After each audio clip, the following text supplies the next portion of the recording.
Olá, pessoal!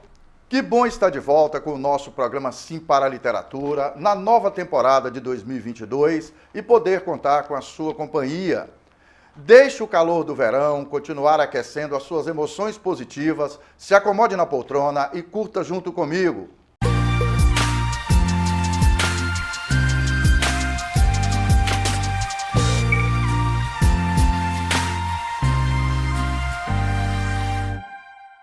No nosso programa Sim para a Literatura, entre outras informações, temos as colunas Dica de Leitura e Dica de Livro. Temos também as colunas O Livro da Minha Vida, Apaixonados pela Leitura, a participação de telespectadores, além de entrevista e muito mais. Nesta edição, que inicia a nova temporada de 2022, vamos compartilhar uma mistura de informações sobre o universo das histórias contadas nas páginas dos livros. Afinal, a literatura é tão importante. Afinal, por que precisamos tanto das histórias em nossas vidas? Por que homens e mulheres contam e escutam histórias há tanto tempo? Por que necessitamos, como já escreveu tão bem o crítico Antônio Cândido, de uma dose diária de ficção, terreno da literatura? Além de nos oferecer um respiro em relação à vida concreta, ao cotidiano mais duro, maçante, a literatura alimenta a nossa imaginação e, portanto, o lugar da criação, da invenção. A escritora e pesquisadora colombiana Yolanda Reis nos diz algo muito bonito. Tudo o que foi criado no mundo foi sonhado por alguém. Foi imaginado por alguém que quis ir além do concreto, do que já existia. As histórias também nos apresentam o mundo em toda a sua diversidade, colocando na nossa frente esse catálogo de destinos humanos, como escreveu Ítalo Calvino na introdução do livro Fábulas Italianas. Quantos modos de vida, quantas personagens diferentes, quantos caminhos possíveis a literatura pode nos revelar. E por tudo isso, ela pode nos fazer mais abertos à diversidade, mais humanos. E, essencialmente, vamos falar de leitura. Qual a importância da leitura do livro? Você já se fez essa pergunta alguma vez na sua vida? Leitura, livro, é uma coisa necessária para a gente. Por que é necessária? Pelo simples fato que, ao ler, nós estamos entrando em contato conosco e também com o mundo. É uma forma de comunicar, de se relacionar com outras pessoas. E principalmente conosco mesmo. Então é como comer feijão, é como dormir, é uma necessidade pra gente. E como diz aquele ditado popular, conhecimento ninguém te tira. Leia, se permita ler qualquer livro, comece por uma leitura mais simples, um tema que você goste, né? E depois ouse, vai para uma temática mais difícil, se permita, se desafie, mas com calma, com carinho. Só não deixe de ler. Leia, leia, independente da idade, ler é fundamental.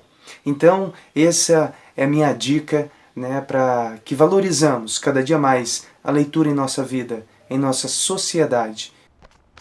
E para ampliar nosso universo de leituras, para a entrevista desta semana, nosso convidado é Aguinaldo Luiz Juriato. Aguinaldo é professor universitário e psicanalista, e recentemente publicou o livro Maravilhas da Mente, um olhar psicanalítico. Segundo Aguinaldo, ter foco é a essência desse projeto. Onde você foca e repete, a energia cresce, você atrai e age como tal. Foco, onde você coloca sua atenção, a sua preocupação e repete. A mente ela tem um poder muito grande quando você repete aquilo. Se você repete uma coisa algumas vezes, a mente inconsciente assume. Então, onde você foca e repete, a força aumenta, a energia aumenta, você atrai. Nós somos força de uma atração, nós atraímos aquilo que nós pensamos. E você vai agir de acordo com aquilo que você pensa. Então, a frase, ela é muito completa, apesar de simples, e ela me traz conhecimentos assim que vão me ajudar a repensar muitas questões da minha vida. É seguindo juntos com as palavras de Aguinaldo Juriato que finalizamos a primeira parte desta edição do nosso programa Sim para a Literatura. Daqui a pouco a gente volta.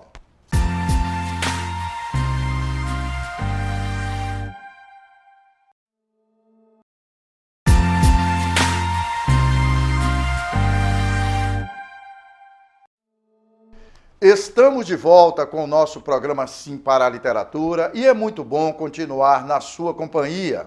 Olha, pessoal, nesse início de temporada de 2022, para mantermos a conexão com esse adorável papo de leitura, é sempre bom relembrar as palavras do escritor turco Orhan Pamuk, que ganhou o Prêmio Nobel de Literatura em 2006. Que as pessoas busquem nas frontes da literatura o sumo para novos sabores e prazeres e que coloquem no seu cotidiano uma dose diária de leitura, o que as tornará mais felizes. E claro, pessoal, para manter o hábito da leitura é importante colocar algumas ações em prática. Então vamos seguir as dicas do nosso convidado na nossa dica de leitura desta edição.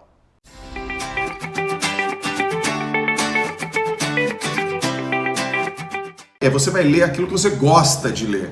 Às vezes não tem muita relação com, por exemplo, aquilo que você precisa, mas não tem problema. Começa a ler aquilo que você gosta. De repente pode ser um romance, pode ser uma ficção, pode ser um assunto de ordem religiosa e espiritual que melhora a tua questão mais filosófica. Não importa. Começa a ler aquilo que você gosta. Só para pegar o hábito.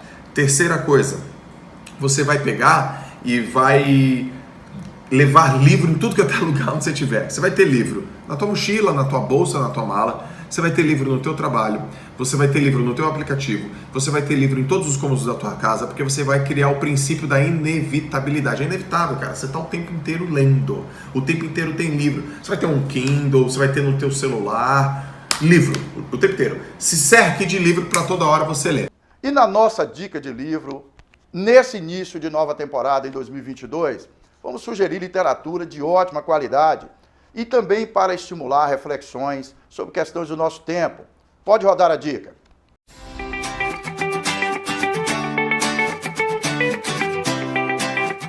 O próximo livro da lista é esse aqui da Angela Davis, que é Mulheres, Raça e Classe. É um livro de 1981, mas que só recentemente, assim, não sei dizer exatamente quando, talvez há menos de 5, 10 anos tenha se tornado muito popular no Brasil. E aí agora, com os canais do YouTube, né, com pessoas negras tendo um pouco mais de voz, esse livro aqui passou a ser um livro que basicamente todas as pessoas que falam sobre leitura na internet já falaram sobre ele. Ele é um livro que fala de feminismo, de racismo, de capitalismo, fala sobre desigualdade, discriminação, pobreza, tudo isso envolvendo essas três coisas aqui, que é gênero, raça e classe, o que torna esse livro um clássico da interseccionalidade. Eu vou ler um trechinho pra vocês só do início aqui. Mulheres, Raça e Classe é uma obra fundamental para entender as nuances da opressão. Começar o livro tratando de escravidão e seus efeitos, da forma pela qual a mulher negra foi desumanizada, nos dá a dimensão da impossibilidade de se pensar um projeto de nação que desconsidere a centralidade da questão racial, já que as sociedades escravocratas foram fundadas no racismo. Além disso, a autora mostra a necessidade de não hierarquização das opressões, ou seja, o quanto é preciso considerar as intersecções de raça, classe e gênero para possibilitar um novo modelo de sociedade. Para você que é uma pessoa branca e está tentando debater sobre racismo, para você que é uma pessoa negra e não entende muito como é que funcionam essas coisas, chegando agora no debate, não tem muita referência, esse livro aqui é simples de ler e é uma aula, como todos os livros da Angela Davis. Então, recomendo que você compre esse aqui, todo mundo deveria. Na nossa coluna Apaixonados pela Leitura, vamos compartilhar notícia boa: o aumento de vendas e consumo de livros no Brasil. Literatura na veia.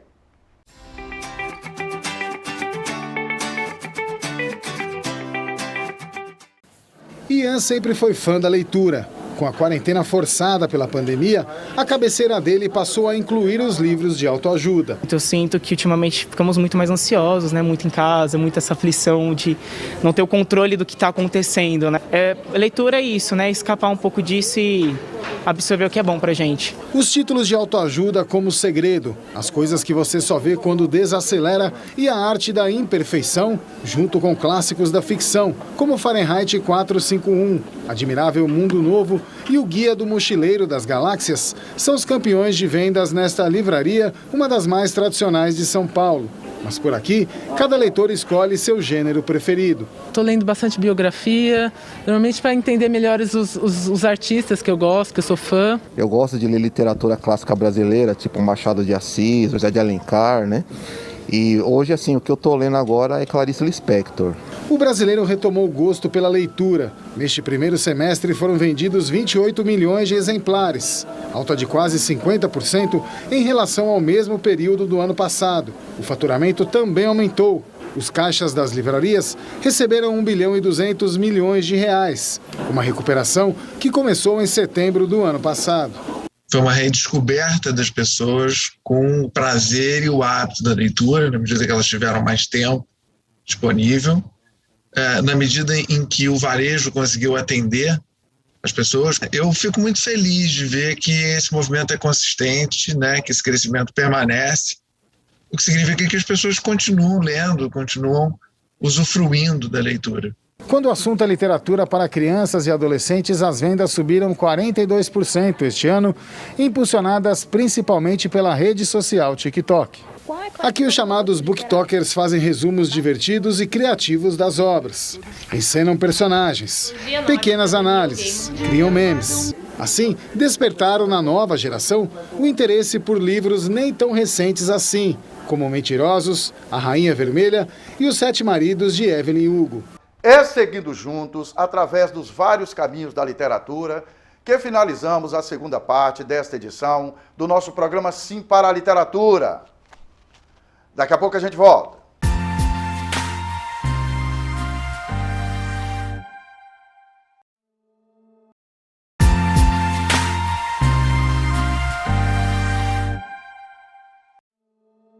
Estamos de volta com o nosso programa Sim para a Literatura e é muito bom continuar na sua companhia. E vamos juntos para a entrevista com Aguinaldo Giuriato.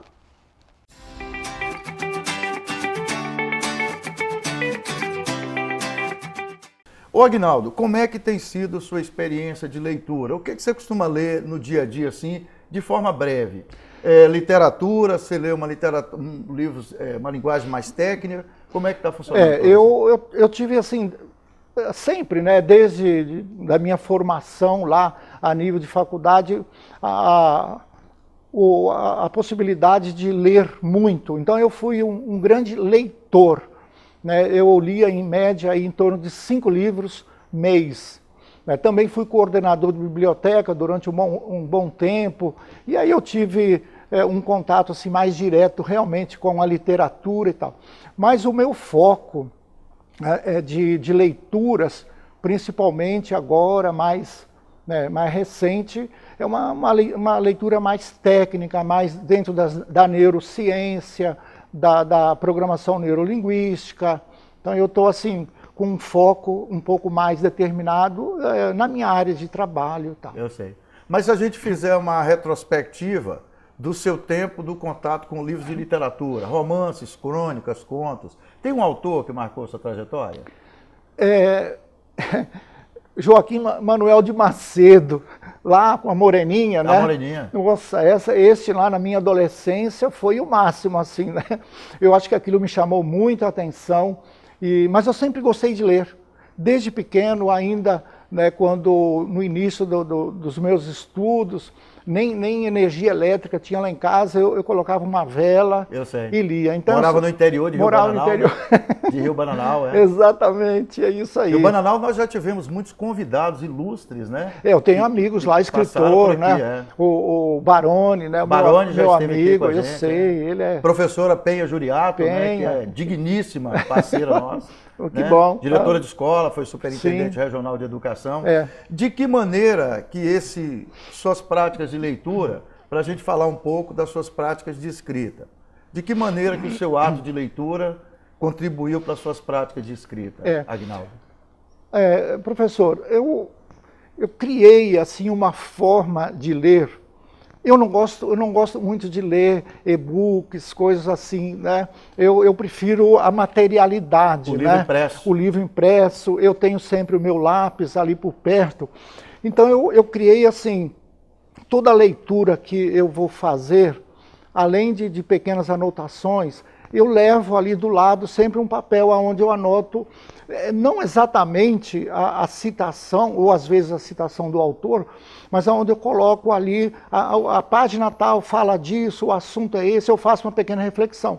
Este material é a base, né, na qual eu volto depois a buscar, né? Porque para escrever um livro bastante extenso, né, a busca pelas fontes, pelas referências, ela tem que ser muito grande, muito Exatamente. ampla, né? Na verdade, é como se você estivesse fazendo fichas catalográficas, né? Eu fiz Lembra muito quando disso. A gente vai escrever monografia na faculdade, né? Fazia você muita tem que ler ficha. várias obras e fazer na ficha Fazia ficha, senão você não tem como ir buscar. Senão você tem né? que voltar e ler tudo. Eu acho que é um segredo. Eu queria até falar para o pessoal mais novo, que de repente lê e tal. Um dos segredos, assim, para você não perder referência, quando eu fiz a minha tese de mestrado, eu percebi a importância de, ao catalogar uma referência, um livro, além de fazer toda a catalogação correta, de paginação, aonde está o livro, em que biblioteca.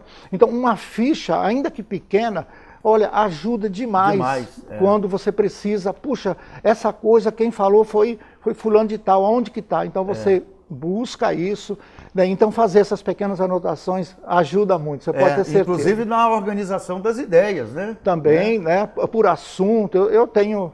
Ô Aguinaldo, como é que tem sido sua prática de escrita? Nesse livro, por exemplo, como é que você se organizou para escrever? Você escreveu todos os dias? Você escreveu só nos fins de semana? Como é que é a sua prática de escrita? Olha, falando em experiência pessoal, né, que naturalmente pode ser diferente de outros, eu venho assim há muito tempo, inicialmente, com o desejo de escrever sobre esse tema. Naturalmente, né, buscando alguma referência, eu li muito Napoleão Hill. Napoleão Hill, ele não está dentro da prática da neurolinguística diretamente, mas ele é um suporte para a neurolinguística muito grande. Então eu lia, eu guardava, e esse processo é longo, né? Não foi assim no último 6 meses que eu escrevi um livro de quase 300 páginas. Então eu venho buscando, essa ideia é boa, vamos guardar, segura, e isso serve para fazer um capítulo. Então a gente vem construindo devagar, às vezes você faz uma reflexão, daí um mês você volta, você acrescenta, você tira. É uma construção mesmo, né? É diferente um pouco de um romance ou uma coisa assim. Eu tenho escrito algumas coisas para jornais também. Quer dizer, um texto você escreve em meia hora, mas aqui não é um texto, é uma reflexão. É uma reflexão. Né? É uma reflexão, é um pouquinho diferente, né? Eu sei. Aguinaldo, aí... Como é que surgiu a ideia? Por que você escreveu esse livro? Eu vou mostrar aqui, né, já de primeira mão, para nosso telespectador, As Maravilhas da Mente, né? Nós vamos colocar foto também, um olhar psicanalítico. Como é que surgiu a ideia de escrever esse livro, Aguinaldo?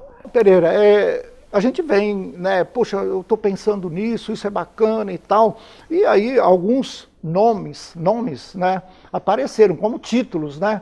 Pô, vou colocar isso, colocar aquilo. E, de repente, eu estou tão envolvido nessa dinâmica da mente como algo extraordinário, né? Que se a gente conseguisse entender um pouquinho melhor, ou a gente conseguisse aplicar, depois eu vou falar, porque não adianta você entender que a mente é importante se você não aplica os conhecimentos para a sua prática, para o seu dia a dia. Aí eu falei, mas a nossa mente é uma maravilha, é maravilhosa. Aí... Aquele negócio, né? Aparece assim, as maravilhas da mente. Pô, legal. Eu gostei. Quer dizer, quando me surgiu a ideia, achei legal. E como eu sou psicanalista, como eu trabalho em consultório, eu falei assim, mas eu tenho que agregar um pouco de experiência de consultório, experiência lá de professor, de ensino, né, de ensino universitário. E aí foi compondo desse jeito. Quer dizer, as coisas foram acontecendo. Há muito de intuição. Eu acho que o escritor, né, o autor, ele consegue encontrar, às vezes, assim, uma intuição que não era muito clara. Né? Então a mente, ela produz isso. Você está pensando, apagou, parou, daí a pouco surge. Essa é a maravilha da mente.